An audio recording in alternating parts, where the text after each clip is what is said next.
Bonsoir à tous. Merci d'être là. Hubert Reeves.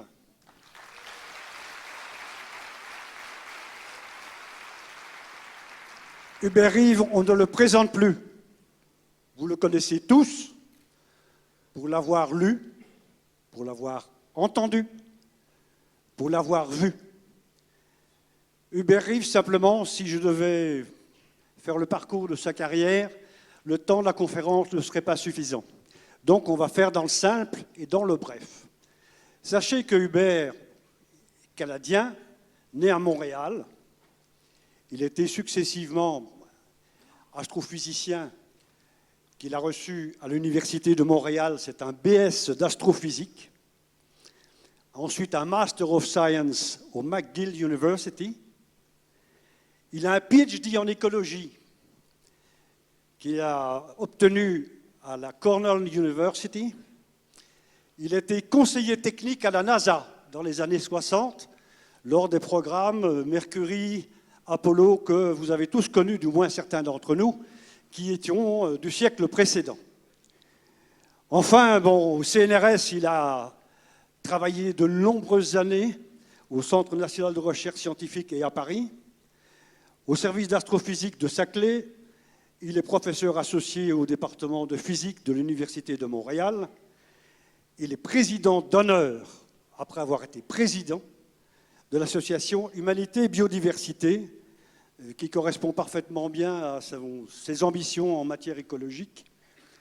Et Humanité et Biodiversité, il faut savoir que notre club Lyon, ex-Cézanne Doyen, en est adhérent.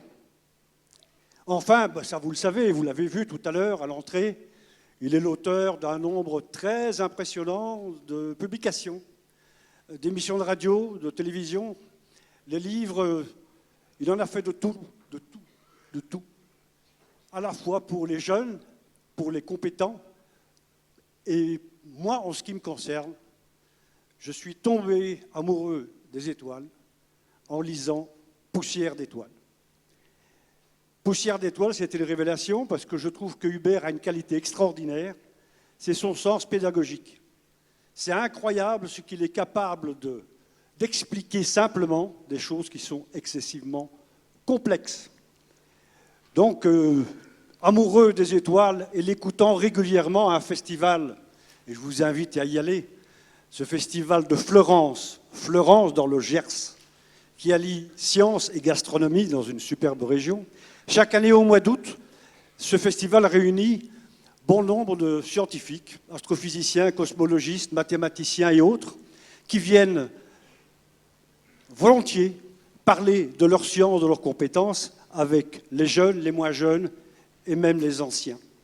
Et au cours d'une de ces réunions, j'ai eu l'occasion d'aborder Hubert, nous avons sympathisé, nous nous sommes retrouvés à la ferme des étoiles, où le ciel est fabuleusement clair pour observer les étoiles, et nous avons mis au point cette réunion de ce soir, avec un thème qui devait réunir les deux disciplines favorites de Hubert, à savoir la cosmologie, l'astrophysique, et l'humanité, la biodiversité. C'est l'occasion ce soir de pouvoir vous en parler. Je vais laisser simplement Jean-Claude Reviron, président de notre club, vous dire quelques mots concernant l'association Lions Club, notamment celle d'Aix-en-Provence, réunie ce soir pour ce projet. Oui, alors, simplement une chose importante, je le répéterai encore à la fin, pas de flash, coupez vos portables, surtout les lumières aveuglantes gênent considérablement notre conférencier. Si vous le faites, il vous le rappellera, mais je préfère anticiper, vous demander de bien vouloir prendre des photos si vous le voulez, mais surtout sans les flashs pour ne pas l'aveugler. Merci de votre part et à tout à l'heure. Eh bien, bonsoir. Cher Hubert Reeves, nous sommes, je crois, particulièrement heureux de vous accueillir et que vous ayez accepté de venir à notre invitation tenir cette conférence exceptionnelle à Aix-en-Provence. Notre ami Jean-Pierre Declercq, qui a été le premier à prendre contact avec vous, a évoqué très brièvement, mais votre combat inlassable pour la préservation vitale de notre environnement. Et vous nous direz sûrement tout à l'heure qu'il reste beaucoup à faire. Je souhaite donc la bienvenue, je vous souhaite la bienvenue au nom des 1200 personnes présentes ce soir.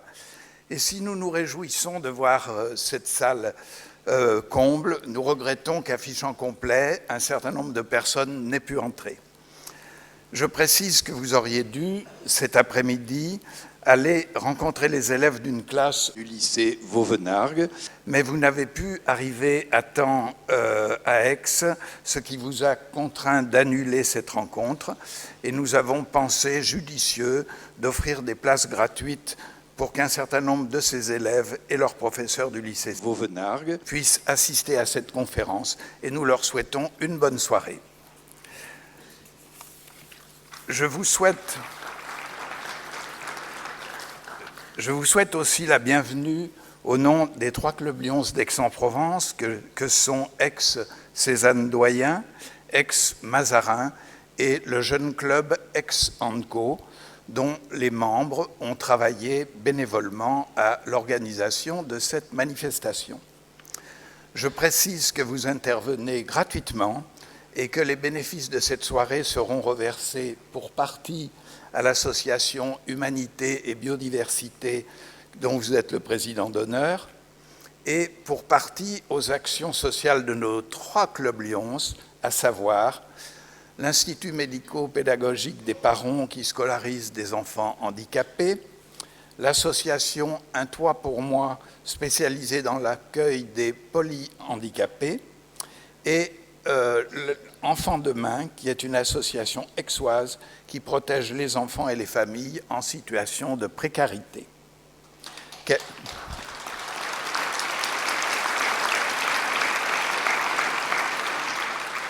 Quelques chiffres. Le Lions Club est présent dans 162 pays, où plus de 1 600 000 membres travaillent bénévolement, entre autres pour soulager les plus démunis, combattre la cécité, financer des hôpitaux, etc. C'est la première ONG dans le monde. Je tiens aussi à souligner la participation du festival Images de Ville, qui assure la captation vidéo de cette conférence, laquelle sera ensuite mise en ligne sur les sites d'Humanité et Biodiversité et sur celui du Lions Club. Notez qu'Images de Ville organise les journées du film sur l'environnement qui se tiendront en septembre prochain à Aix. Nous remercions aussi la ville d'Aix-en-Provence et l'Office du tourisme qui ont contribué gracieusement à la diffusion de cette manifestation, et l'équipe du Pasino qui nous a consenti un prix adapté pour l'utilisation de cette salle. Merci.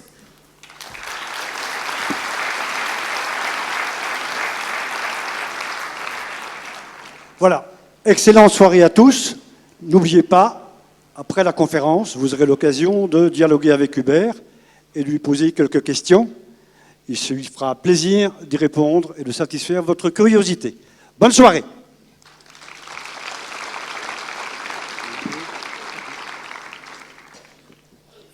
Est-ce que vous entendez bien? Jusqu'à l'arrière? Merci. Parce qu'un jour, comme ça, j'ai fait une conférence et à la fin, j'ai demandé « Est-ce qu'il y a des questions ?» Et les gens m'ont dit « On n'entendait rien. » Alors, inutile de vous dire que ça s'appelle des non-événements. Si moi, je parle et que vous n'entendez pas, à quoi ça sert? Donc, je suis obligé de vous faire... Je vous fais confiance. S'il y a le moindre problème, vous levez les 2 mains, vous dites « on n'entend rien », autrement, on perd son temps. Hein. Donc, je vous fais confiance. Alors aujourd'hui, on va parler d'astronomie et d'écologie. Ça s'appelle, vous l'avez vu, du Big Bang à la biodiversité. Quel rapport y a-t-il entre l'astronomie et l'écologie? Le rapport, c'est que l'astronomie, les sciences en général, nous apprennent des choses sur une question qui nous intrigue tous. D'où venons-nous? Comment il se fait qu'aujourd'hui nous soyons ici, des êtres vivants? Qu'est-ce qui s'est passé dans le passé de l'univers pour que, après une longue histoire dont je vais parler plus en détail, de 14 milliards d'années, nous existions. Nous ayons ce merveilleux corps humain que nous avons, qu'on n'arrive pas à vraiment faire assez d'éloge de ce qu'il est. Le corps humain, notre corps humain, c'est quelque chose de fantastique. C'est quelque chose, le seul mot qui va bien, je pense, c'est un être humain, c'est énorme. C'est énorme dans tous les sens du mot. C'est énorme dans ses prouesses intellectuelles, dans ses capacités d'aller explorer l'espace. C'est énorme aussi, quand il se le permet, dans l'horreur. Nous savons tous que parmi nous, il y a eu Beethoven, il y a eu Hitler. Ça fait partie de nous et c'est quelque chose que nous devons prendre en considération et essayer de gérer. Je dirais peut-être la chose la plus importante aujourd'hui, le message le plus important pour les êtres humains que nous sommes, c'est qu'il faut humaniser l'humanité. L'humanité peut être très inhumaine, vous le savez. Elle peut être humanisée. Il y a des progrès, il y a des choses intéressantes, mais c'est ça qu'il faut s'adresser. Un beau matin, on s'est réveillé, on était des êtres humains. On se dit d'où je viens, comment ça s'est passé. Aujourd'hui, grâce à la science, nous avons des réponses crédibles. Nous ne comprenons pas tout, loin de là, mais nous avons des réponses crédibles à cette question. Qu'est-ce qui s'est passé dans le cosmos, au niveau des galaxies, au niveau des étoiles, pour que nous soyons présents avec nous-mêmes, notre sainte intelligence, notre tout cela, et en même temps, comment nous sommes plongés dans ce pétrin dans lequel nous sommes aujourd'hui. Quand on regarde la situation sur le plan écologique, environnemental, on n'en finit plus d'entendre des mauvaises nouvelles qui vous viennent tous les jours à la télévision, telle catastrophe, plein de choses qui sont vraiment dommages. Nous sommes dans le milieu d'un ensemble de bonnes nouvelles qui nous relient à l'univers et, il faut bien dire, de nouvelles inquiétantes pour l'avenir. Et le rapport entre astronomie et écologie, on pourrait le dire de la façon suivante. L'astronomie, comme toutes les sciences, nous parle du passé, comment nous en sommes venus à exister. L'écologie nous dit, oui, ça c'est très bien, mais moi je vais vous parler de l'avenir. Je vais vous dire ce qui vous menace. Je vais vous dire ce qui pourrait arriver maintenant sur la Terre. Ailleurs, on ne sait pas, peut-être qu'il y a des problèmes analogues, on n'en sait rien, mais ce qui pourrait se passer et comment il faut aujourd'hui prendre en main ce problème qui est le problème de la vie à venir de nos enfants et de nos petits-enfants. C'est aussi clair que ça. Donc l'astronomie, c'est le passé, l'écologie, c'est l'avenir, c'est-à-dire ces problèmes que nous rencontrons. Ce qui est intéressant dans tout cela, c'est la relation que ça pose entre nous et l'univers. Il y a deux personnes qui vont nous intéresser, ou deux éléments qui vont nous intéresser ce soir. C'est vous, en tant que personne dans votre existence, et l'univers. C'est un peu, on va essayer de réfléchir. Quand on est coincé, quand on est dans le pétrin, quand on va dans le mur, etc., c'est important à un moment donné de s'arrêter et de réfléchir d'où ça vient, quels sont les événements qui nous ont amenés à cette situation, et ça peut nous aider justement à trouver des moyens de la résoudre. Alors, j'ai trouvé commode de résumer tout ça en racontant deux histoires. Pourquoi deux histoires? Simplement parce que c'est commode d'avoir des schémas qui nous permettent de faire des synthèses. Je vais vous raconter une belle histoire et je vais vous raconter une moins belle histoire. Et on va essayer de les réconcilier, ou du moins on va essayer de comprendre comment on peut les intégrer. Alors, la conférence a aussi pour titre « L'avenir de la vie sur la Terre », et c'est bien ça. Ça, c'est le côté avenir. Eh bien, maintenant, je commence à vous parler de la belle histoire. C'est l'histoire de chacun d'entre nous. C'est comment nous en sommes venus à exister. C'est ce que la science nous en dit. Ce n'est pas la vérité dans le sens que c'est parfait, qu'on sait tout, loin de là, mais on a quand même des schémas intéressants grâce à la science des choses crédibles sur nos origines. D'abord, l'univers.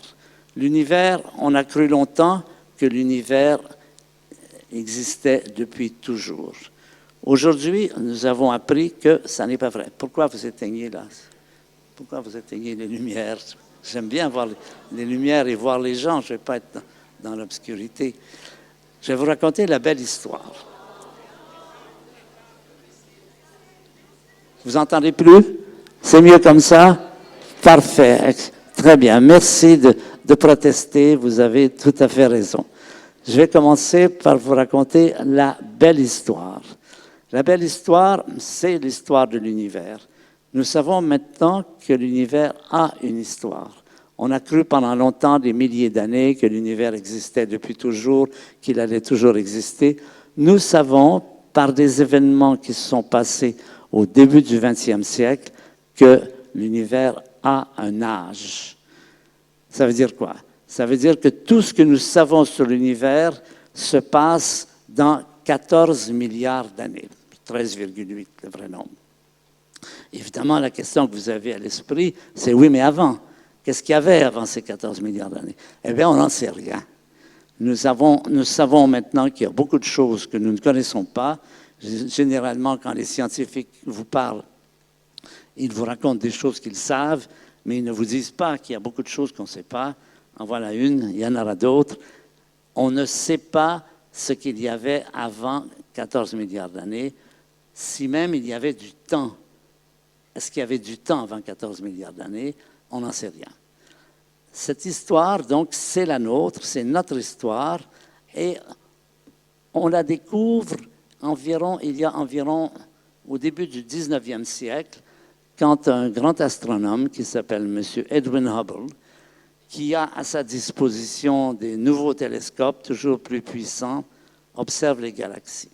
C'est à cette période qu'il va se passer des choses intéressantes venant de la science sur le passé de l'univers.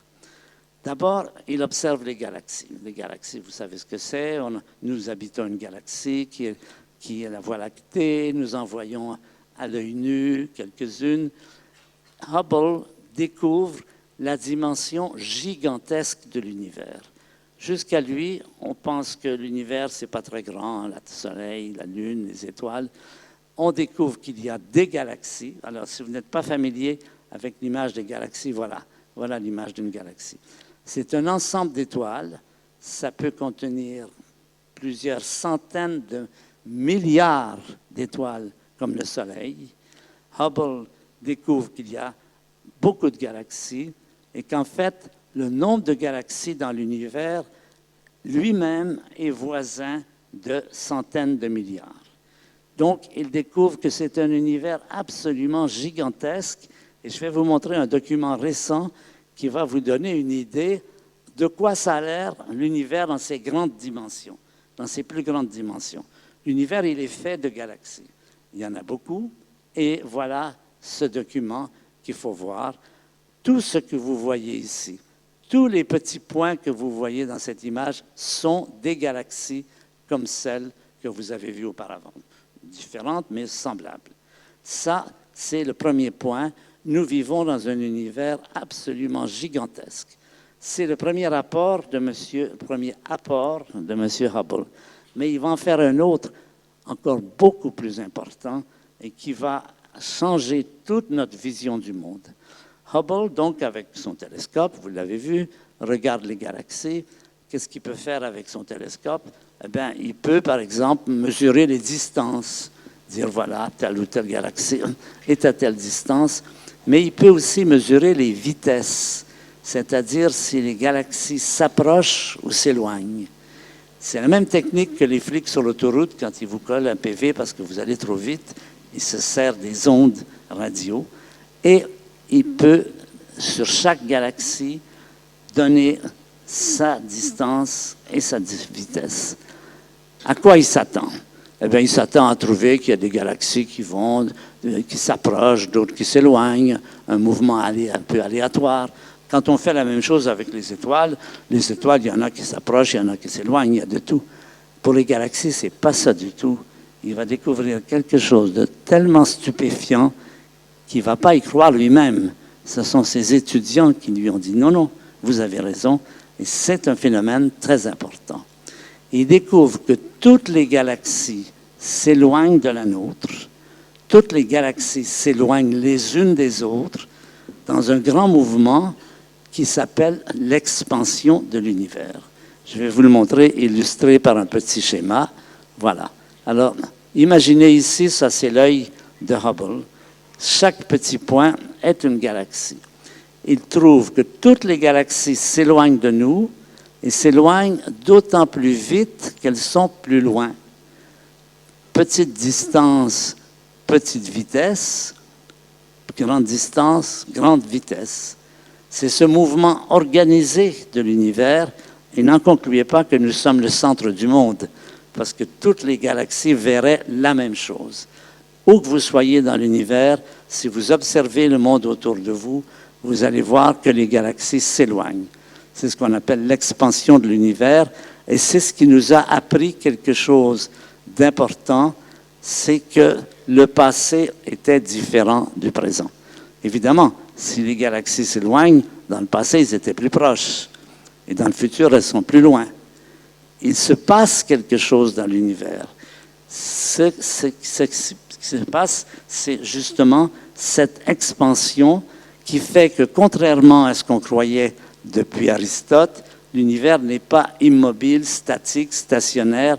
Nous vivons dans un univers où il y a une histoire. Il y a une histoire du cosmos. Ça, c'est peut-être la découverte la plus importante qu'on ait pu faire.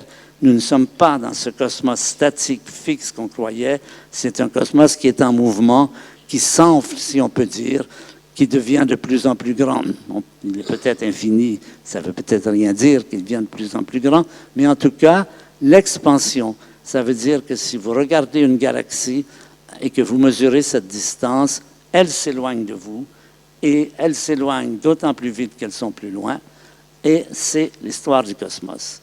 Donc, première importante découverte, c'est nous vivons dans un univers qui a une histoire, et quelle doit être maintenant la tâche des astrophysiciens et des physiciens, c'est de reconstituer cette histoire. C'est d'essayer de découvrir par les observations, par la théorie, quel a été le passé de l'univers et en particulier, qu'est-ce que nous y faisons? Quel est le rôle de nos vies qui deviennent, chacune de nos vies devient une histoire. Courte histoire, bien sûr, par rapport à 14 milliards d'années, mais vous allez voir, une histoire importante qui a une signification et qui nous situe vis-à-vis de responsabilité. Alors, pour découvrir le passé de l'univers, les scientifiques ont deux éléments, deux auxiliaires importants. Ils ont bien sûr l'astronomie, qui leur permet d'observer encore plus loin et encore avec plus de précision. Pour ça, on fait des télescopes, on en envoie dans l'espace, etc. Mais ils ont aussi la physique. Pourquoi? Parce que la physique découvre les lois qui gouvernent le mouvement, les comportements de la matière. Et si on veut reconstituer une histoire, on a intérêt à savoir quelles sont les lois qui la gouvernent. C'est pour ça que le deuxième élément, c'est la physique, et en particulier les accélérateurs. Voilà l'accélérateur géant qui est à Genève, l'accélérateur du CERN, qui va aussi, en couplant les observations des télescopes avec les observations des grands accélérateurs, si vous voulez avoir une idée de la dimension, vous avez ici un physicien, ça vous donne un peu une idée de la dimension de cet appareil de mesure qui a mesuré récemment le boson de Higgs, on en a beaucoup parlé, mais ça fait partie des deux.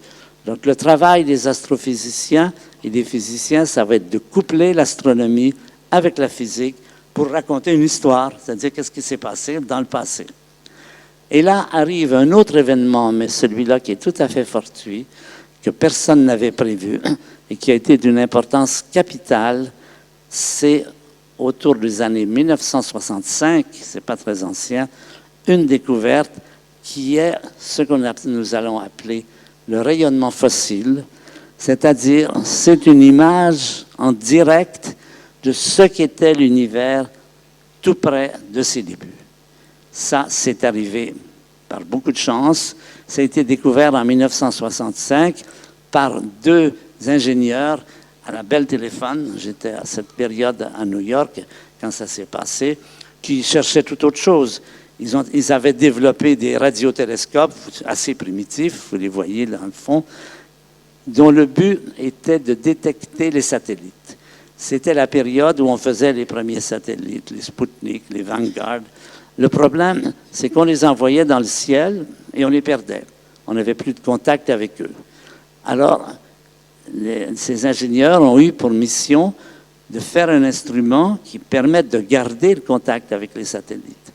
Ils ont fait ces instruments, ça marchait bien, on pouvait suivre les satellites tout autour de la Terre. Le problème, c'est que ça marchait trop bien. Ça marchait même quand il n'y avait pas de satellite. On avait une espèce de petit bruit, de susurrement, si on peut dire, dont on se disait, qu'est-ce que c'est que ça? On a pensé que c'était peut-être quelqu'un qui se rasait avec son rasoir électrique à l'étage en dessous. Il n'y avait personne qui avait un rasoir électrique. On s'est dit, c'est peut-être l'armée américaine qui prépare une arme secrète dont ils ne veulent pas que nous ayons connaissance. L'armée américaine, Washington, ont dit non, nous ne préparons rien du genre. Ça a mis 1 an pour que ce bruit de fond qu'on entendait, on puisse l'identifier. C'était jour et nuit, toujours pareil, toute une année. Finalement, on a découvert que ce bruit de fond venait des premiers instants de l'univers.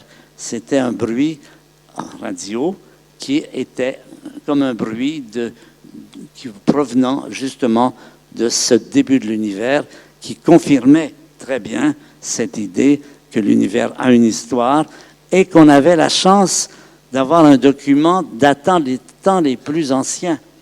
Ça, c'est fondamental. Si vous voulez raconter une histoire, vous avez besoin de documents espacés dans le temps. Je vais vous le montrer, ce document, parce que je crois qu'il est capital. Vous allez le voir, je vous le dis tout de suite, ce que vous allez voir, c'est des fausses couleurs.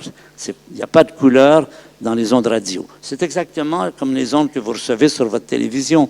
Vous recevez des ondes électromagnétiques, radio, que votre appareil transforme en images en donnant des couleurs. Eh bien là, c'est la même chose. Ce que vous allez voir, c'est cette image en direct. Et ce qui est réel, c'est la granularité. Vous allez voir, il y a comme une granularité de cette image. C'est le document le plus important duquel nous tirons des quantités fantastiques d'informations sur les tout premiers temps de l'univers. Alors voilà ce qu'aurait vu quelqu'un qui aurait regardé le ciel dans une lunette. Vous avez comme une espèce de lunette qui aurait regardé le ciel à cette période. Encore une fois, ce qui est bleu, c'est des températures. Ce qui est bleu, c'est ce qui est plus chaud. Ce qui est jaune et rouge, c'est ce qui est moins chaud. Ça vous donne un peu l'état de l'univers dans ses premiers temps. Eh bien, c'est à partir de là, aujourd'hui, qu'on travaille. Bon, je ne vais pas pouvoir vous donner tous les la méthode utilisée. Je vais simplement vous dire ce qu'on a appris sur le début de l'univers à partir de ce document. Alors, la première chose qu'on a apprise, je vais, pour la situer, vous revenir sur l'univers d'aujourd'hui. L'univers d'aujourd'hui est un univers extrêmement organisé, richement organisé.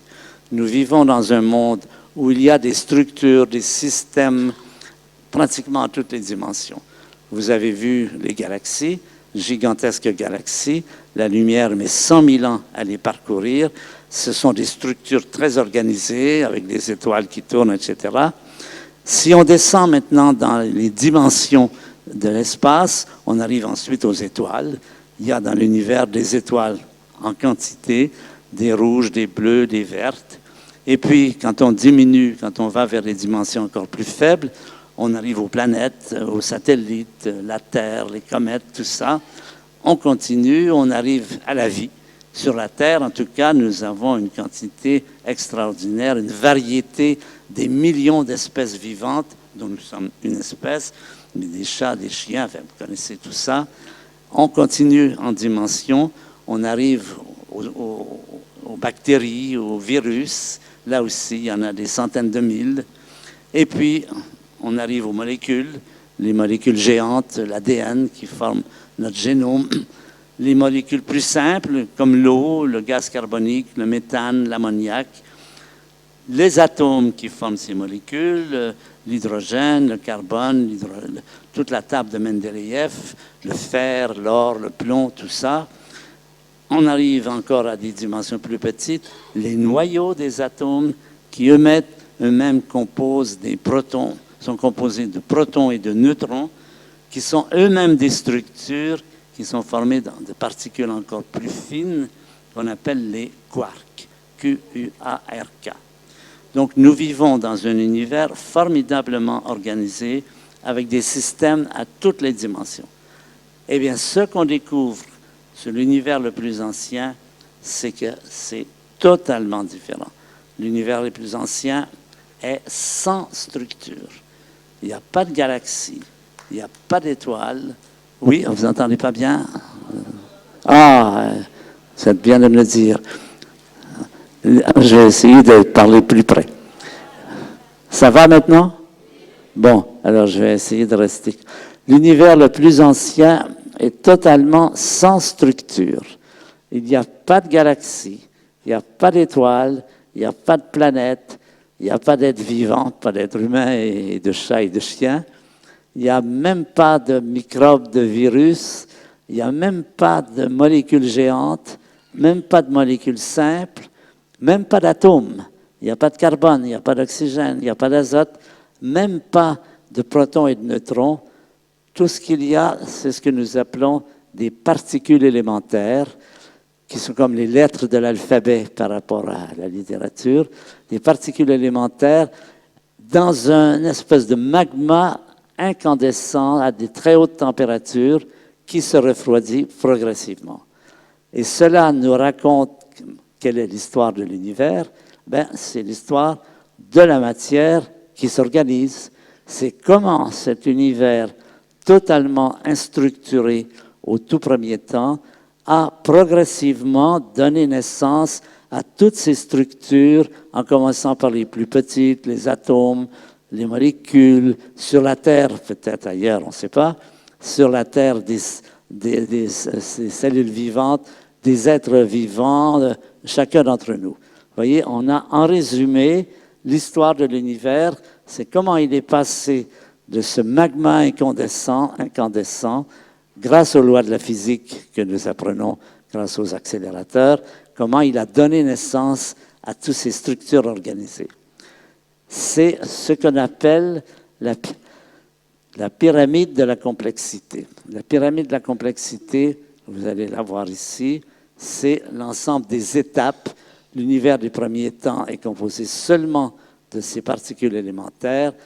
À partir de là vont se former les protons et les neutrons, qui vont former les noyaux, qui vont former les atomes, les molécules, les cellules, les organismes vivants, dont nous-mêmes, nous sommes là à cette échelle, et en parallèle, les étoiles et les galaxies. Ça, c'est l'histoire de l'univers, et en particulier, on va parler de la vie sur la Terre. La vie sur la Terre existe depuis environ 3 milliards d'années. Les animaux apparaissent il y a moins d'1 milliard d'années. Et nous arrivons maintenant à la belle histoire, à la moins belle histoire.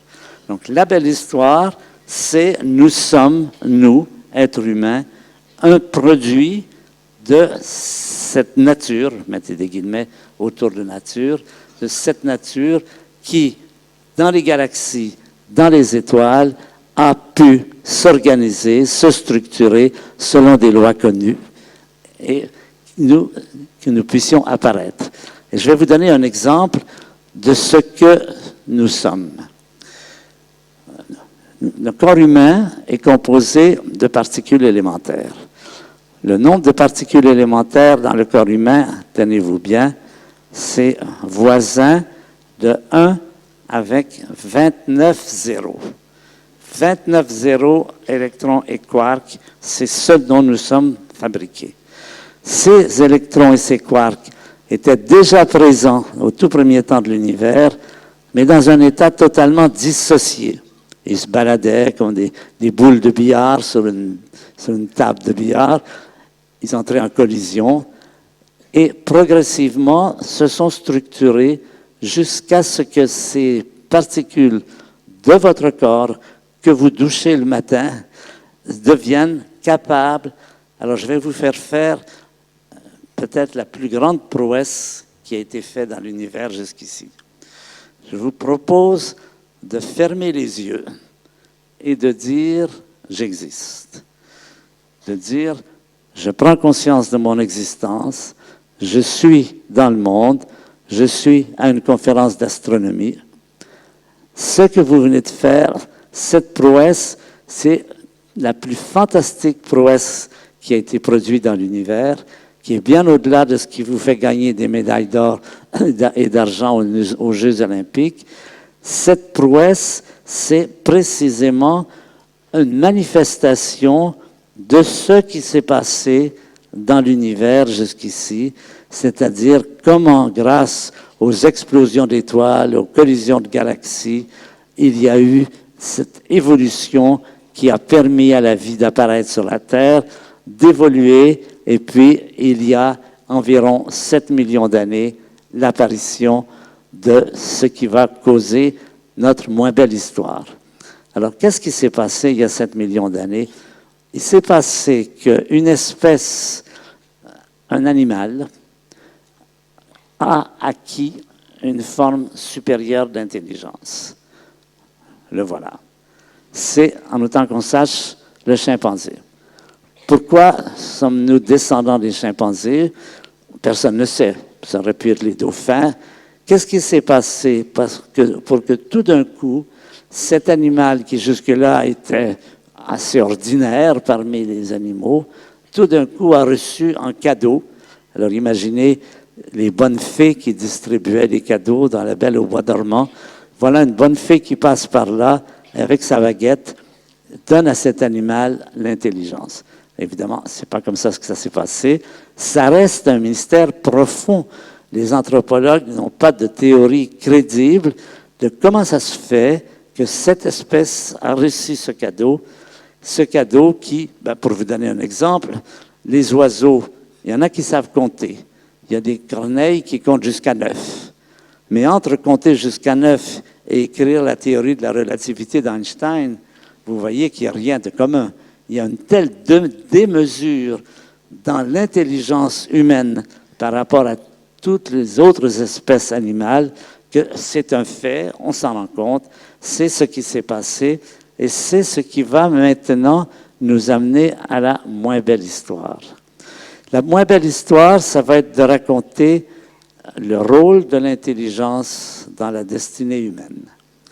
Ces pauvres singes auxquels on vient de donner l'intelligence, ils sont très mal nantis pour se défendre. Parce qu'ils n'ont pas des griffes comme les tigres, ils n'ont pas des grandes dents, ils n'ont pas de carapace comme les tortues, ils ne courent pas vite comme les guépards, ils ne volent pas comme les oiseaux, ils n'ont pas de venin comme les serpents.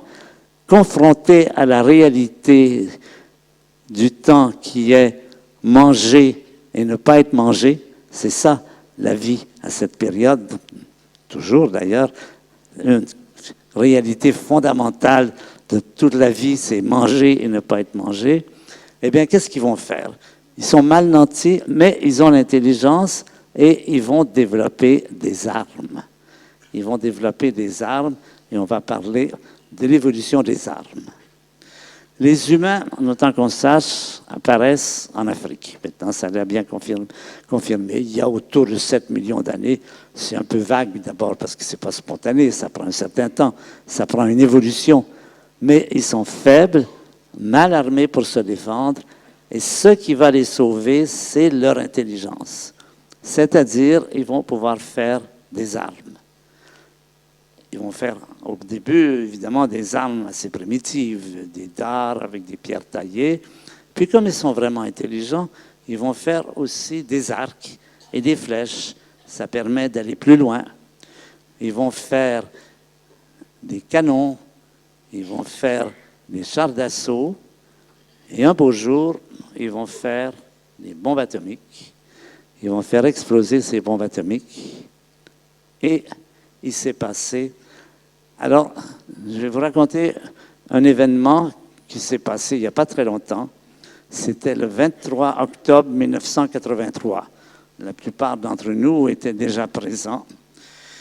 L'événement se passe à Moscou, dans l'arsenal nucléaire de l'Union soviétique.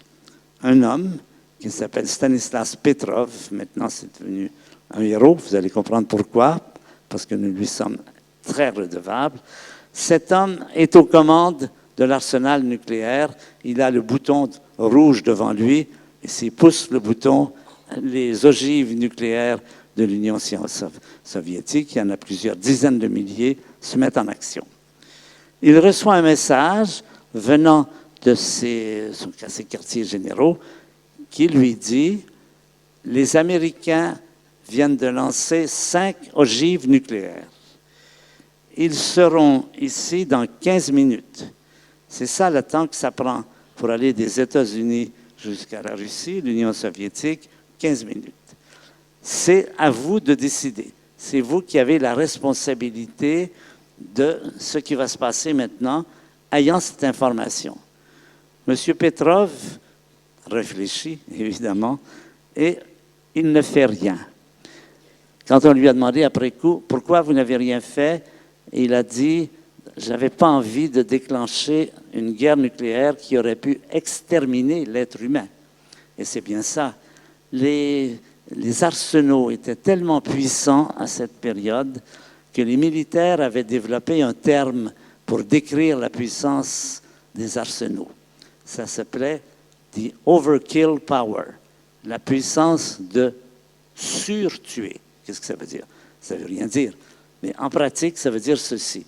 Avec nos armes, nous avons suffisamment de puissance pour tuer chaque personne 14 000 fois. Évidemment, on ne tue pas chaque personne 14 000 fois, mais ça reste une mesure de la puissance.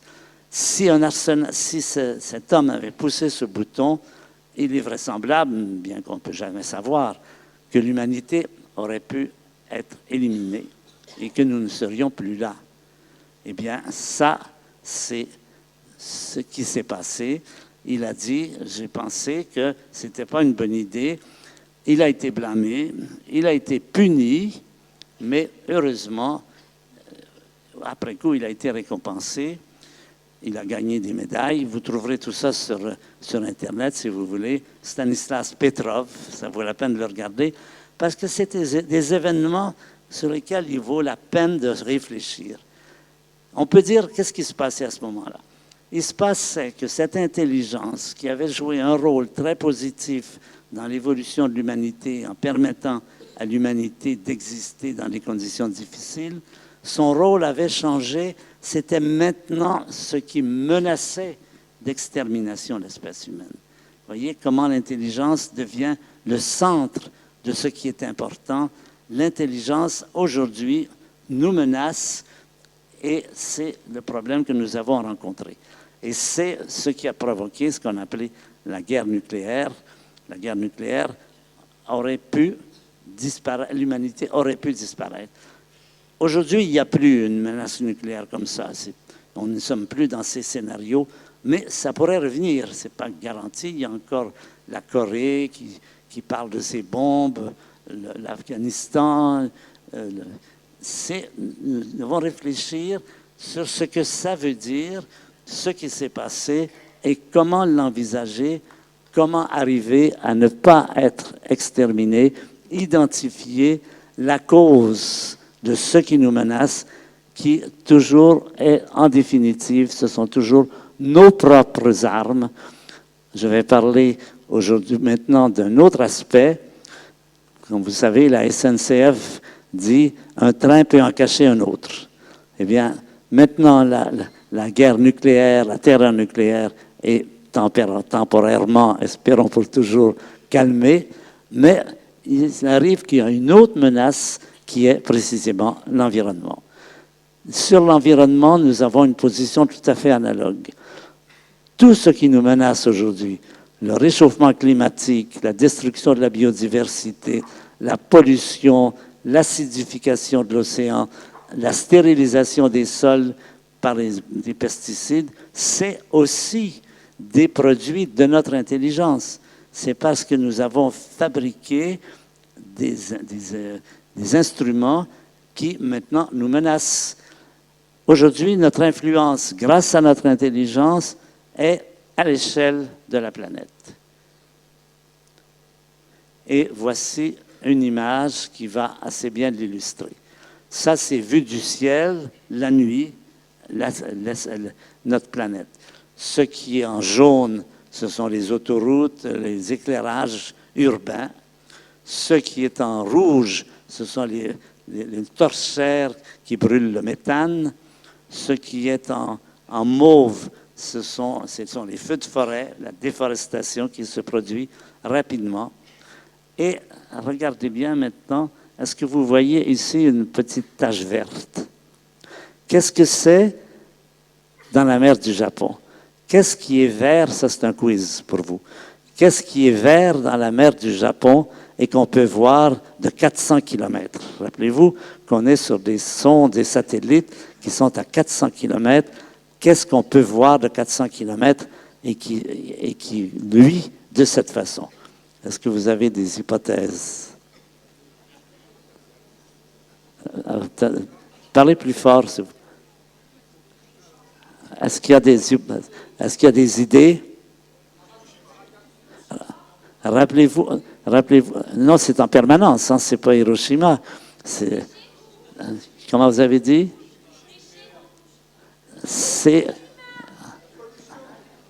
Oui, mais il faut que ça soit visible de 400 km la nuit. La pollution, généralement, ça n'a pas... Non, c'est pas lumineux, c'est pas visible. Les algues radioactives ne mettent pas de lumière, elles ne sont pas visibles. Il faut que ça soit visible et visible de 400 km. C'est des flottes de bateaux de pêche qui s'appellent des pêches au lamparo, il y en a des milliers de ces bateaux qui sont d'une efficacité absolument redoutable, qui pêchent le poisson à des vitesses qu'on n'en prenait pas pendant des siècles dans le passé, et qui ont comme résultat, c'est le résultat, eux et tous les bateaux de pêche, qu'aujourd'hui, on pêche 2 fois plus de poissons qu'il ne s'en reproduit. Vous voyez où ça nous mène? On est en train de vider les océans de leurs poissons parce que nous sommes très intelligents. Nous sommes capables de découvrir des techniques de pêche absolument fantastiques. Et là, voilà où nous en sommes. Vous voyez, le rôle de l'intelligence, on le retrouve encore, non pas dans la fabrication des armes nucléaires, mais dans la fabrication des techniques et surtout de leur utilisation. C'est comment on utilise ces techniques. Pêcher, c'est très bien. Pêcher sans tenir compte du fait que notre planète n'est pas infinie. Notre planète n'est pas infinie. C'est ça la question. Les réserves ne sont pas infinies, les poissons ne sont pas infinis, et nous allons justement vers une perte justement de ces...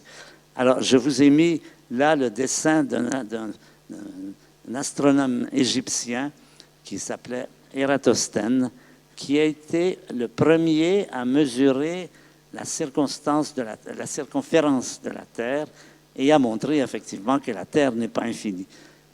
Ça, on le sait donc depuis plus de 2000 ans, mais on ne s'en est pas encore rendu compte.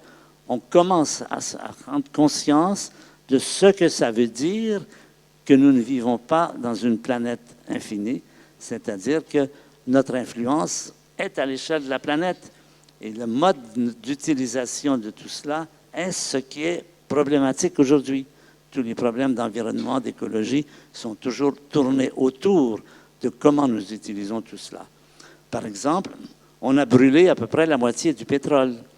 Le pétrole, ça a été fabriqué il y a 300 millions d'années au Carbonifère.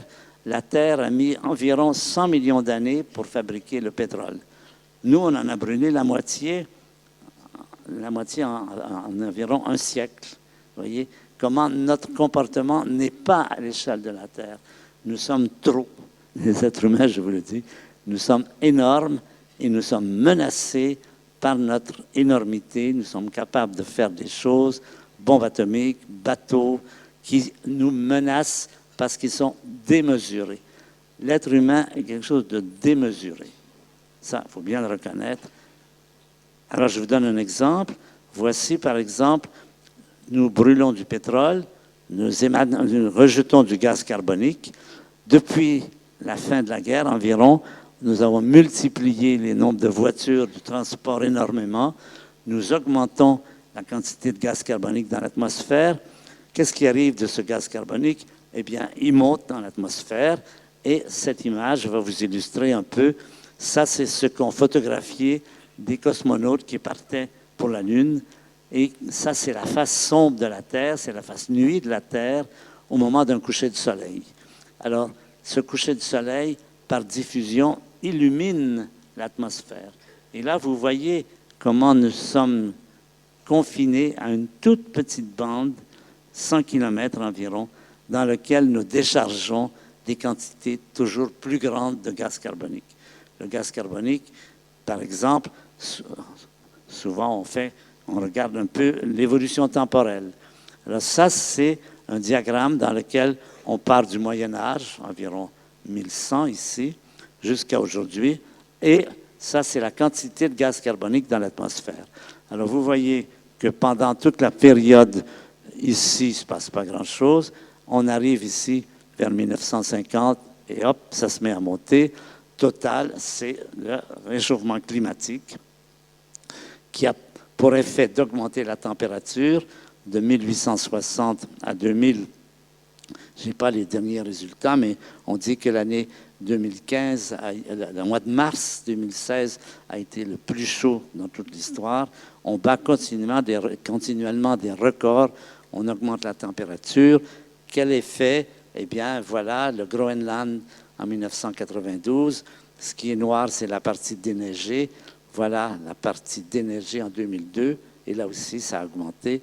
Voici une image plus dramatique. Ça se passe en Alaska. Voilà un glacier. Et voilà le même glacier en 2004. L'augmentation du niveau de la mer qui continue à augmenter plus vite que tout ce qu'on avait prévu. Tout ça pour vous dire que nous sommes aujourd'hui confrontés à cette réalité qui est, nous sommes la victime, non pas de notre intelligence, mais de notre utilisation de l'intelligence, c'est-à-dire l'intelligence au service du profit. C'est-à-dire le plus vite possible, sans tenir compte du fait que notre puissance est à l'échelle de la planète et que nous pourrions disparaître. La crise écologique contemporaine, c'est ça. Voilà par exemple une image de la déforestation au Brésil. Voilà toutes ces régions qu'on continue à détruire. On peut dire en gros que nous menons une guerre contre la nature. C'est pas vrai, personne n'a envie de mener une guerre contre la nature. La réalité des faits, c'est ça. Et si nous gagnons, nous sommes perdus. Alors, on va essayer de réfléchir et de se dire comment est-ce qu'on peut trouver des moyens de rencontrer cette difficulté. Nous sommes une espèce en péril aujourd'hui. L'humanité pourrait disparaître. Notre travail, notre but, c'est de préserver l'humanité, de faire que l'humanité ne disparaisse pas, c'est-à-dire de prendre les moyens que nos enfants et nos petits-enfants trouvent, comme nous, une vie agréable et ne soient pas dans des circonstances dramatiques. Et pour cela, on va questionner une espèce qui est bien connue, les tortues. Les tortues, ils ne sont pas particulièrement intelligentes par rapport à nous. Personne ne comparerait l'intelligence d'une tortue à la nôtre. Sauf que nous, après 7 millions d'années, nous sommes dans le collimateur. Les tortues existent depuis 300 millions d'années. On va leur demander comment ils ont fait. Comment ils ont fait, puisque nous avons ces problèmes pour durer sur la Terre. Quelle est la recette? Comment ils ont pu vivre 300 millions d'années où il y a eu des quantités de crises écologiques, de météorites, de quantités de choses. Quelle est la recette des espèces qui durent longtemps? La vie existe sur la Terre depuis 3 milliards d'années. la vie terrestre, c'est-à-dire qui est sortie de l'eau depuis à peu près 600 millions d'années, pendant toute cette période, nous savons qu'il y a des espèces qui sont apparues et des espèces qui sont disparues. Ça fait partie du roulement de la Terre. Quelle est la recette? Eh bien, justement, nous allons nous adresser à cette intelligence. L'intelligence est-elle un cadeau empoisonné? Et comment l'empêcher de nous éliminer? Alors, on va regarder dans le passé. Par exemple, aujourd'hui, nous nous inquiétons d'augmenter la température de 2 ou 3 degrés. On considère que ce serait catastrophique. Est-ce que dans le passé, il y a eu des périodes où il a fait beaucoup plus chaud? Ben oui. Au temps des dinosaures, il faisait 10 degrés de plus. Au temps des dinosaures, il n'y avait pas de glace nulle part. Il n'y avait pas de neige nulle part. On s'inquiète d'augmenter la densité de gaz carbonique dans l'atmosphère. On s'aperçoit qu'il y a 250 millions d'années, elle était 15 fois plus élevée. Donc, on va essayer de regarder comment ça s'est passé, comment ces animaux ont pu survivre. Les leçons du passé. Les leçons du passé, en résumé, le voici. Les espèces qui perdurent sont les espèces qui savent s'adapter. Sont les espèces qui sont capables de rencontrer des changements et de s'y adapter. Des changements, il y en a toujours eu, des variations de climat, du volcanisme, des météorites. La recette des espèces animales, c'est d'être capable de s'adapter. Et pour s'adapter, il faut s'intégrer dans un écosystème, ce qui est notre problème. Nous sommes les plus mauvais, nous saccageons, nous ne nous intégrons pas dans les écosystèmes. Si nous n'apprenons pas à vivre en s'adaptant, nous périrons. Bien sûr, on peut dire que ce serait dramatique, bien sûr, mais ça, c'est la grande loi de la nature. Ce n'est pas l'intelligence qui permet de perdurer, c'est la capacité de s'adapter là où nous sommes les pires. Nous sommes les plus saccageurs, nous sommes en train d'avoir éliminé la moitié des espèces vivantes, et c'est ça qui est notre problème aujourd'hui. Alors, le futur prévisible, c'est la vie va continuer sur la Terre. Nous pourrions disparaître. Ça nous choque, parce qu'on s'est toujours fait dire que nous sommes l'espèce miracle, le chef-d'œuvre de la création, le but de l'évolution. C'est faux. Nous sommes une espèce parmi d'autres espèces et nous avons à rencontrer les mêmes difficultés. Et la recette qui est cela, c'est revoir le rôle de l'intelligence dans la destinée humaine. C'est-à-dire remettre l'intelligence au service de l'humanité et non pas au service du profit immédiat, ce qui est toujours plus ou moins les grands problèmes que nous rencontrons. Alors maintenant, je vais faire une petite anecdote, pour raconter ceci. Imaginons que nous disparaissons. Espérons pas, mais imaginons. Est-ce qu'on ne pourrait pas dire... imaginons que nous disparaissons, oui. Est-ce qu'on ne pourrait pas dire, simple anecdote, puisqu'il y a des milliers, des millions d'espèces qui sont disparues. Pour nous, sur le plan affectif, c'est grave. Mais sur un plan historique, ce serait, est-ce qu'on dirait, est-ce que c'est vraiment la peine d'en faire une histoire? Eh bien, je voudrais défendre la cause de l'humanité sur ce plan et plaider la cause de l'humanité parce que les humains n'ont pas fait que des bêtises.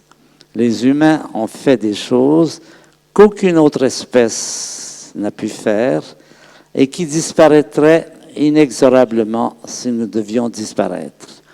Et parmi ces choses-là, je voudrais en choisir 3. Il y en a peut-être beaucoup d'autres, mais qui me paraissent importantes. Les humains n'ont pas fait que des bêtises. Ils ont apporté des éléments qu'aucune autre espèce n'a apportés. Numéro 1, l'art, la culture. La jeune fille à la perle. Mozart, Beethoven, Bach. Toutes des œuvres qui ont été apportées par l'humanité et qui disparaîtraient. Parce que vous imaginez que les termites n'épargneraient pas les Stradivarius. Si nous n'étions pas là pour les protéger, tout ça serait du passé, on n'en parlerait plus, la vie continuerait, mais ce serait disparu, ça aurait disparu. Le deuxième, c'est la science, la fabrication de ces grands instruments qui nous permettent d'écouter le cosmos jusqu'à ses confins, de faire des images de la splendeur du ciel qu'on ne peut pas voir à l'œil nu, que seuls des instruments comme ceux-là ne peuvent voir, et qui rouilleraient évidemment sur leur socle si nous n'étions plus là. Donc, la science, l'art, la culture, la science. Troisième élément, je vais vous raconter une petite anecdote de la vie de la biologie. Voilà un nid d'oiseaux dans lequel il y a 4 oisillons. 2 des oisillons sont malades, 2 sont en santé. Les parents oiseaux nourrissent les oisillons en santé et laissent mourir les oisillons malades. Ça, c'est un fait universel. Les biologistes nous expliquent cela en disant que les oisillons en santé ont vraisemblablement des gènes plus sains que les oisillons malades. Donc, pour la poursuite de la lignée, il vaut mieux nourrir les oisillons en santé et laisser mourir les oisillons malades. Ça, c'est la loi générale de la nature. Et d'ailleurs, dans notre passé, nous en avons sans doute profité pour être encore ici aujourd'hui. Ça fait partie de l'évolution biologique et de l'évolution, oui, de la vie. Les oiseaux ne nourrissent que les oisillons en santé. Maintenant, voilà une famille humaine. Il y a 2 enfants. Il y a un enfant malade et un enfant en santé. L'enfant, les parents nourrissent l'enfant malade quelquefois mieux que l'enfant en santé. Qu'est-ce qui s'est passé pour un tel retournement qui, dans un certain sens, a l'air absurde? Parce qu'on dit, pourquoi soigner un enfant malade plutôt qu'un enfant en santé, sachant qu'il a probablement moins de chances d'avoir des gènes pour la poursuite de la lignée? Mais parce qu'il s'est développé chez les êtres humains et aussi chez certains animaux, les grands singes, les dauphins, quelque chose qui fait que nous souffrons de voir les autres souffrir. Et cela a développé ce qu'on appelle la compassion. L'élément présent chez les êtres humains, c'est la compassion qui est à l'origine de Amnesty International, qui est à l'origine de la Croix-Rouge, qui est à l'origine de la médecine. Tous ces éléments viennent de cette difficulté. Les humains ne sont pas insensibles à la souffrance des animaux. Les lions regardent les gazelles malades, mais ce n'est pas pour les soigner. Il y a des exemples de compassion chez les grands singes et chez les dauphins, mais on n'a jamais vu d'organisation. Il n'y a pas de Croix-Rouge chez les singes. C'est quelque chose qui est unique à l'humanité et qui représente quelque chose qui vaudrait la peine de préserver. Donc, je dirais, et de plus, les humains s'occupent des faibles et des malades. C'est pas une nécessité physique, c'est une nécessité affective. Ça fait partie de notre structure que d'avoir ce sentiment de compassion. Il y a des gens qui ne l'ont pas, c'est des psychopathes, mais heureusement, c'est plutôt rare. En général, c'est quelque chose d'universel. Et on s'occupe aussi des animaux malades. C'est la compassion. Donc voilà, je pense, 3 éléments qui font que malgré tous leurs défauts, leurs bêtises, les humains méritent d'être préservés parce qu'ils ont apporté sur cette planète des éléments qu'il serait dommage de voir disparaître. En tout cas, c'est mon opinion. Chacun d'entre vous peut avoir la sienne autour de ce sujet. Alors, je vais maintenant vous terminer sur ce qui s'appelle le réveil vert. Le réveil vert, c'est quelque chose qui s'est passé il n'y a pas très longtemps, un siècle et demi. Le fait que des humains déplore le comportement des autres humains, ça, c'est pas nouveau. Pythagore, déjà, se plaignait de voir comment ses collègues étaient massacreurs, saccageurs et tout. Il y a dans toute l'histoire de l'humanité des gens qui ont déploré cela, qui ont ce comportement humain. Mais la première fois que des humains non contents de déplorer décident de faire quelque chose, se mettent ensemble pour faire des activités, pour faire des législations, pour protéger la nature, tout ce que nous vivons aujourd'hui, ça date, en autant que je puisse voir, et si des personnes ici peuvent donner des renseignements plus anciens, moi je n'en ai pas trouvé, c'est environ 1875. Ça se passe dans l'Ouest américain, c'est l'arrivée des premiers parcs animaliers, Yellowstone, Yosemite. C'est des gens qui ont fait la pression sur le gouvernement américain pour obtenir des législations. Ça se poursuit en Europe ici avec le WWF et avec des personnes qui ont également été très actives. Par exemple, Madame, j'oublie son nom là, Rachel Carlson. Rachel Carlson, en 1960, c'est pas très ancien, écrit un livre qui a un énorme impact, qui s'appelle The Silent Spring, le printemps silencieux, où elle déplore le fait qu'on utilise du DDT partout contre les moustiques et qu'on est en train d'éliminer les oiseaux, donc le Silent Spring, il n'y aura pas de printemps avec les oiseaux. Elle aborde, presque elle agresse Kennedy, qui lui fait faire des réglementations qui permettent effectivement de contrôler un peu plus le DDT, il faut le contrôler complètement. Et aujourd'hui, c'est quelque chose qui est de plus en plus puissant, de plus en plus présent, et les mouvements comme celui de notre ami, le mouvement Inspire et d'autres mouvements, sont des manifestations de cela. Alors, souvent on me demande, est-ce que ça va mieux ou est-ce que c'est pire? Ça fait à peu près 40 ans que je suis un peu dans ce métier. Et ma réponse, c'est que c'est les deux. Ça va à la fois, c'est à la fois bien pire et bien mieux. Bien pire parce que malgré le fait qu'on se dit qu'il faut arrêter d'émettre du gaz carbonique, il ne se passe pas grand-chose.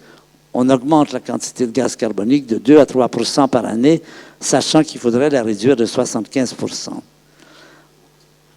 C'est beaucoup de l'acidification des océans, la déforestation se poursuit à grande vitesse. Donc sur ce plan, c'est pire. Ce qui est mieux, formidablement mieux, c'est un éveil très général un peu partout sur la planète. D'année en année, on voit apparaître de nouvelles initiatives, des gens qui s'impliquent dans l'environnement. C'est devenu quelque chose qui a énormément changé depuis quelques décennies. Je me souviens, il y a 40 ans, quand je faisais des conférences sur l'environnement dans les lycées, j'avais quelques étudiants polis qui venaient éviter le cours de mathématiques.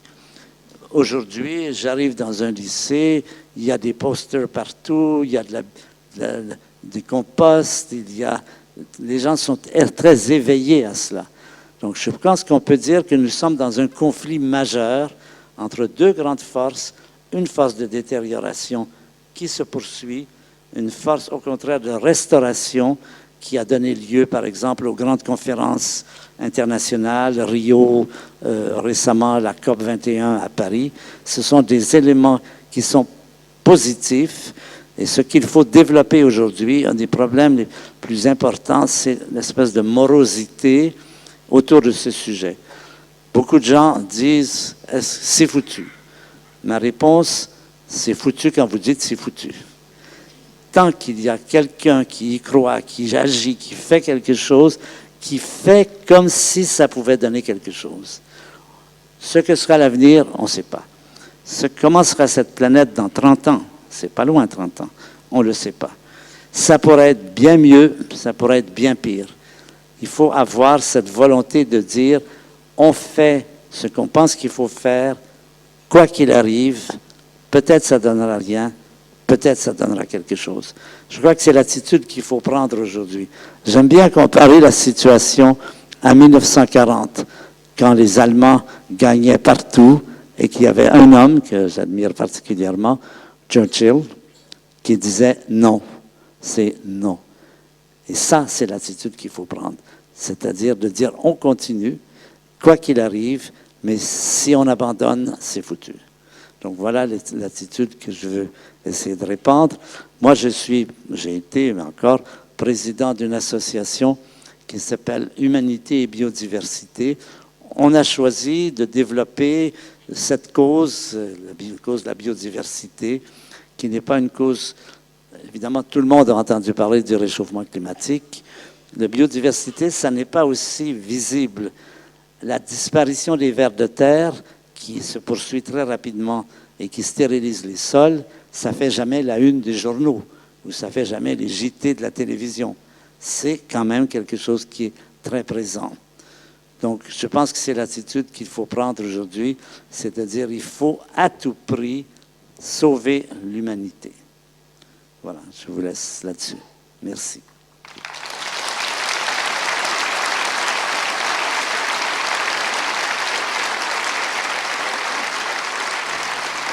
Une question que je vous pose pour lancer un peu le débat. Vous avez été à la COP 21. Bon, la COP 21, est-ce que ça a apporté quelque chose et qu'est-ce que vous en pensez? Alors, évidemment, c'est décevant.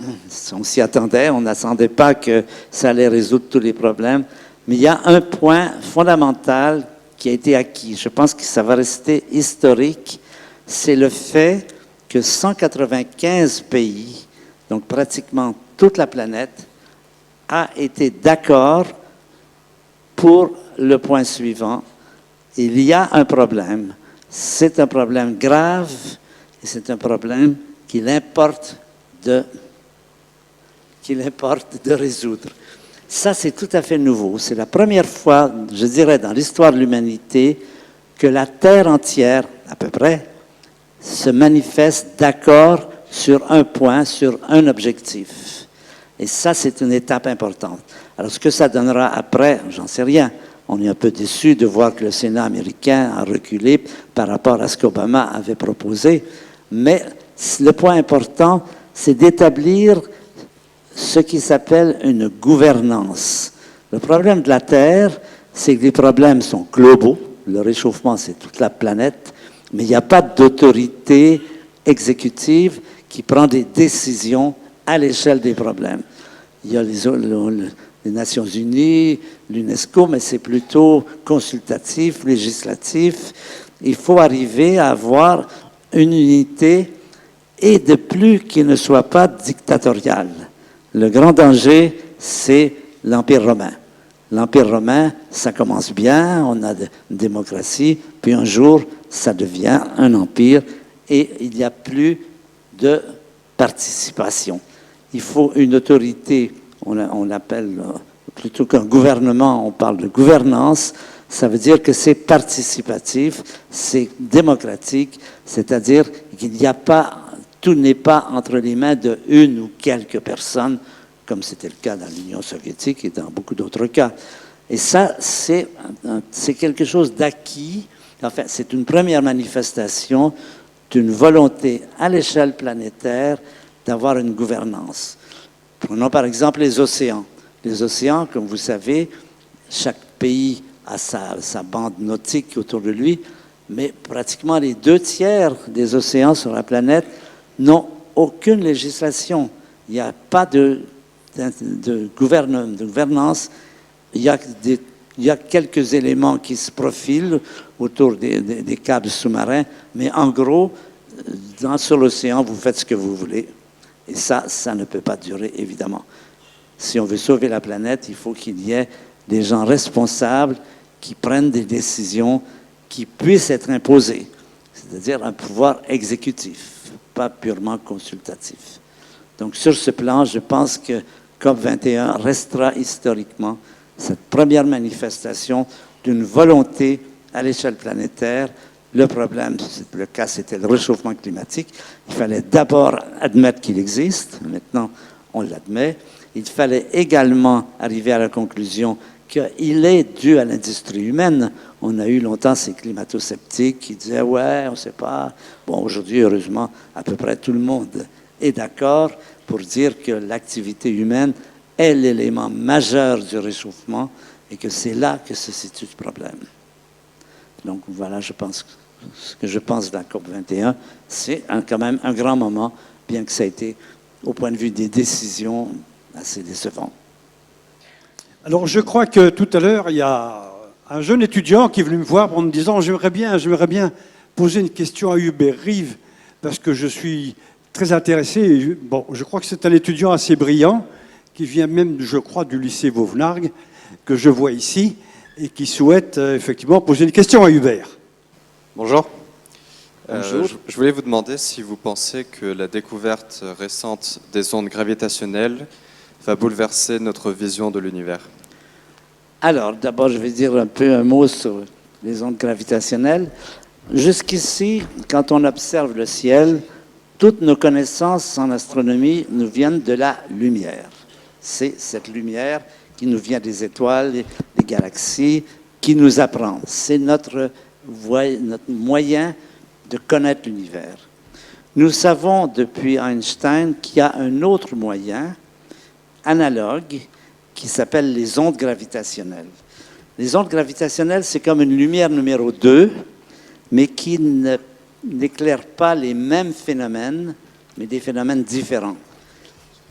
Depuis Einstein, on pensait que ces ondes gravitationnelles existaient. Il a montré qu'ils pouvaient exister, mais on n'avait pas de preuves réelles de leur existence.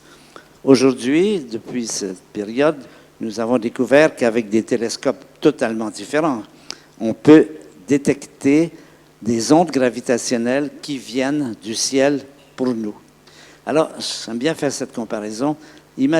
Prenons une personne qui est aveugle, par exemple. Donc, tout ce qu'il connaît du monde, c'est ce qu'il entend. Et puis, un jour, on le guérit. Eh bien, il va voir beaucoup d'autres choses qui vont être complémentaires, qui vont apporter des renseignements différents, qui vont dire d'autres choses. Et l'ensemble des deux, évidemment, va être plus riche. Par exemple, les ondes gravitationnelles il est possible qu'ils en viennent directement du Big Bang, par exemple. Mais les étoiles, les galaxies, également émettent des ondes gravitationnelles. Donc, c'est l'ouverture d'une seconde astronomie qui, vraisemblablement, va nous apprendre énormément de choses. Donc, pour les astronomes, c'est tout à fait passionnant. C'est exactement comme voir après avoir été aveugle. C'est un petit peu ça. Nous sommes jusqu'ici aveugles aux ondes gravitationnelles. Maintenant, nous pouvons les voir. Donc, c'est vraiment un événement absolument fantastique. Le début d'une ère certainement très excitante de l'astronomie. Ça ne va pas se faire tout de suite parce qu'il va falloir faire des télescopes de plus en plus puissants. En tout cas, on sait qu'on va les envoyer dans l'espace. On va avoir des satellites qui sont à quelques centaines de milliers de kilomètres l'un de l'autre et qui vont détecter les ondes gravitationnelles. Et je crois que l'avenir va être très excitant. Oui, pardon.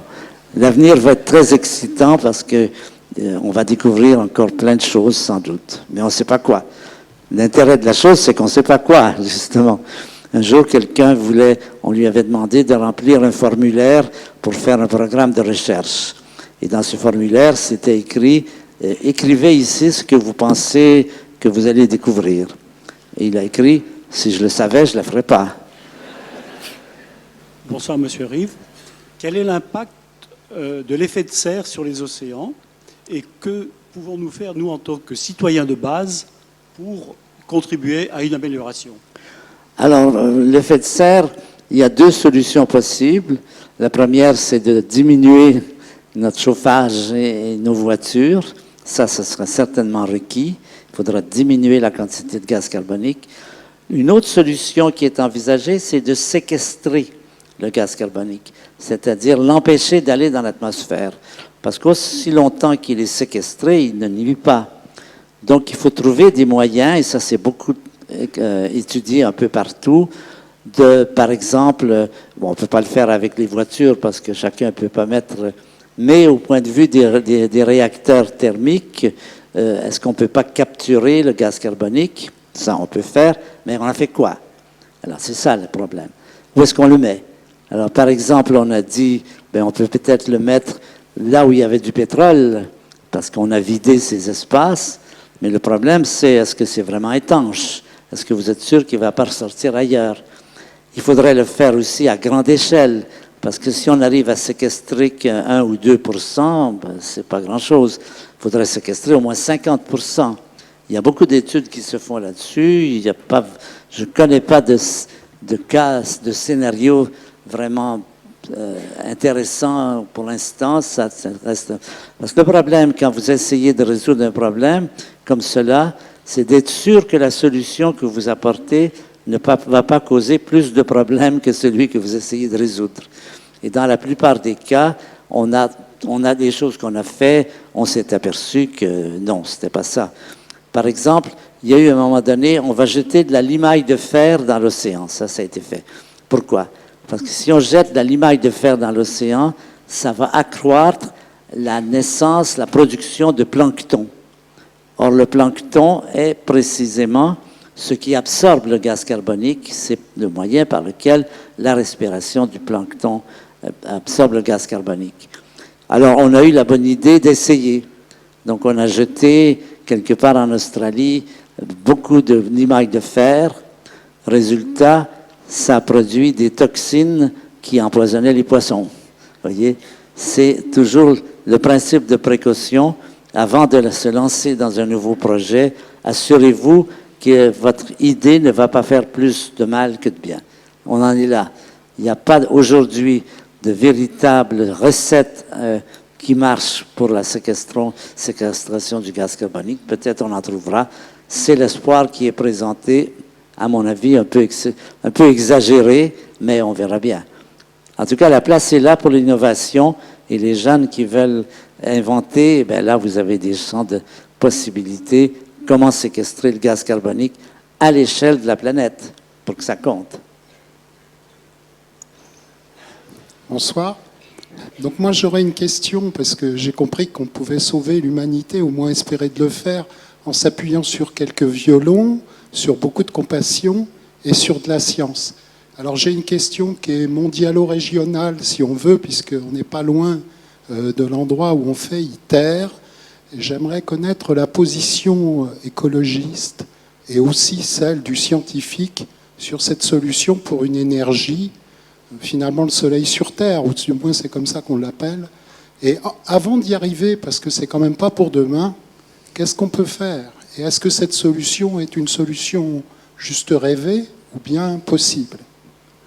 Vous parlez d'ITER, de la fusion contrôlée. Je parle d'ITER, oui. Oui. Alors, effectivement, nous savons que le Soleil produit son énergie par ce qui s'appelle la fusion contrôlée de l'hydrogène en hélium. Il s'agit de transformer de l'hydrogène en hélium. Ça produit beaucoup d'énergie. Alors, on s'est dit, est-ce qu'on ne pourrait pas importer cette solution, qui est la solution de toutes les étoiles, sur la Terre?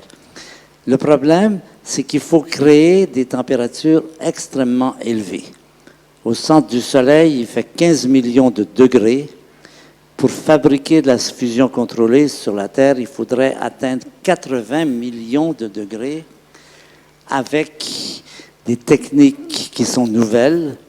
Et jusqu'ici, on n'a pas de preuve que ça peut marcher. On l'a déjà fait. Mais est-ce que c'est rentable? C'est-à-dire, est-ce qu'on peut en tirer plus d'énergie qu'on en met?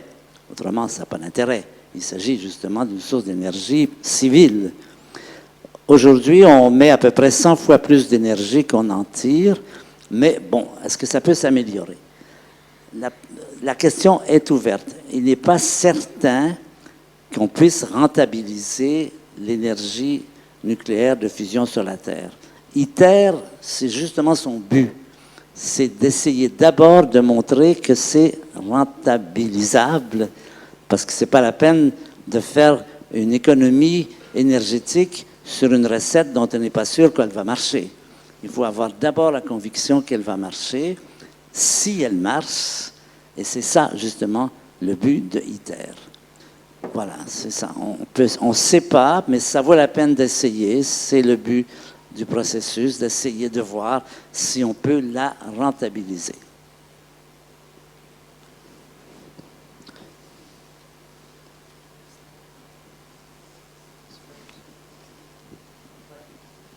Bonjour. On va vous la passer après.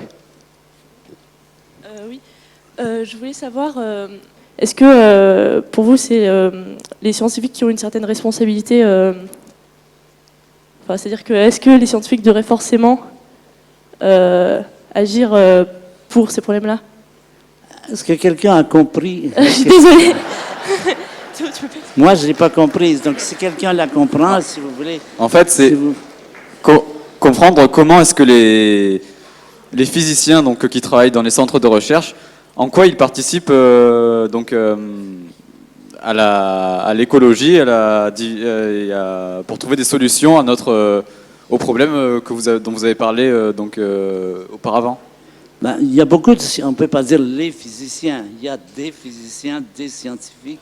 Il y en a qui s'impliquent vraiment, il y en a trop peu à mon avis, mais il y en a. C'est quelque chose qui prend de l'ampleur aujourd'hui. C'est une question personnelle. Chacun décide pour lui-même. Si vous voulez vous-même vous investir, vous êtes bienvenu. Bonsoir Monsieur Reeves. Ma question est, vous disiez que le message, c'était plus d'humanisme pour l'humanité. Voilà, humaniser l'humanité. Humaniser l'humanité. C'est ça qu'il faut faire. L'humanité reste quand même largement inhumaine, mais peut être améliorée. Et d'ailleurs, je vais vous donner un exemple, parce qu'il y a des bonnes nouvelles quand même. Quand on se dit, est-ce que l'humanité s'améliore? Alors, pas à l'échelle de quelques années, mais par exemple entre l'Empire romain et maintenant. Est-ce que l'humanité aujourd'hui est plus humaine que l'Empire romain? Je vais vous donner une preuve que oui, parce que ça peut s'évaluer, se numériser. Au moment de l'Empire romain, comme aujourd'hui, il y avait des guerres, il y avait des assassinats. Et au moment de l'Empire romain, la probabilité pour une personne de mourir de façon violente, que ce soit par des guerres ou des rixes ou des assassinats, était 50 fois plus élevée qu'aujourd'hui. La violence diminue sur la planète, et ça avec des chiffres qui la rendent crédible. C'est pas... Il y a un livre très intéressant qui a été fait là-dessus par un nommé Tinker qui montre, graphique à l'appui, que les humains sont de moins en moins violents. C'est intéressant. Pour une fois qu'on a une bonne nouvelle, il faut en profiter. Justement, Hubert, c'était par rapport à ce conditionnement qu'on portait en tant qu'être humain depuis des milliers d'années, de cette violence, de ces guerres, de cette recherche technologique à défendre nos propres intérêts. La solution ne vient-elle pas d'abord de s'humaniser soi-même en tant qu'être humain, de se respecter soi-même, de ne pas faire la guerre avec les insectes? Ah oui, par exemple. D'arriver à se réconcilier avec eux. Bien sûr. Et peut-être, justement, parce que dans cette salle, par exemple, il y a peut-être beaucoup de personnes qui vous ont lu, qui vous ont écouté, etc. Donc ma question, c'est, qu'en pensez-vous par rapport à ça? N'est-ce pas une voie de la réponse? Merci. C'est sûr que ça passe par une amélioration de la personne, une amélioration qui peut venir justement de la société dans son ensemble. Quand une société se comporte mieux dans son ensemble, les gens de cette société ont envie aussi de se comporter mieux. Mais bon, comment faire en pratique? C'est un très vaste programme dont on voit, en tout cas, qu'il n'est pas complètement illusoire, puisque cette amélioration par rapport à l'Empire romain, c'est que ça compte quand même 50 fois. 50 fois. Moins de chances, c'est-à-dire de mourir de mort violente qu'autant de Rome. L'auteur vous dit, lisez la Bible, par exemple. La Bible, c'est un livre saint. Qu'est-ce qu'on vous raconte? Vous apprenez qu'il y a des guerres. On ne fait pas de prisonniers dans la Bible. Hein? On passe tout le monde au fil de l'épée. Ça veut dire les hommes, les femmes, les enfants, même les enfants dans le sein de leur mère, il n'y a pas de cadeau. La vie, telle que racontée dans la Bible, est une vie beaucoup plus violente qu'aujourd'hui. vous n'avez plus aujourd'hui. Vous en avez encore, bien sûr, mais beaucoup moins. Ça, dès que vous lisez des textes anciens, que ce soit l'Empire romain ou égyptien, vous voyez que la vie, c'était pas quelque chose de très valorisé. Maintenant, on valorise la vie, on protège les individus, nous avons des droits, nous avons des états de droit. Si quelqu'un vous agresse, vous pouvez vous défendre, vous pouvez être protégé. Ça n'était pas le cas. Au temps de Rome, les esclaves, c'était 98% de la population. Un esclave, il n'avait aucun droit. Donc, aujourd'hui, bien sûr, il y a les camps d'extermination, tout ça, mais il faut mesurer numériquement. Et numériquement, ça donne ça. On va s'arrêter ici. Je vous remercie de votre attention et vous souhaite une bonne soirée.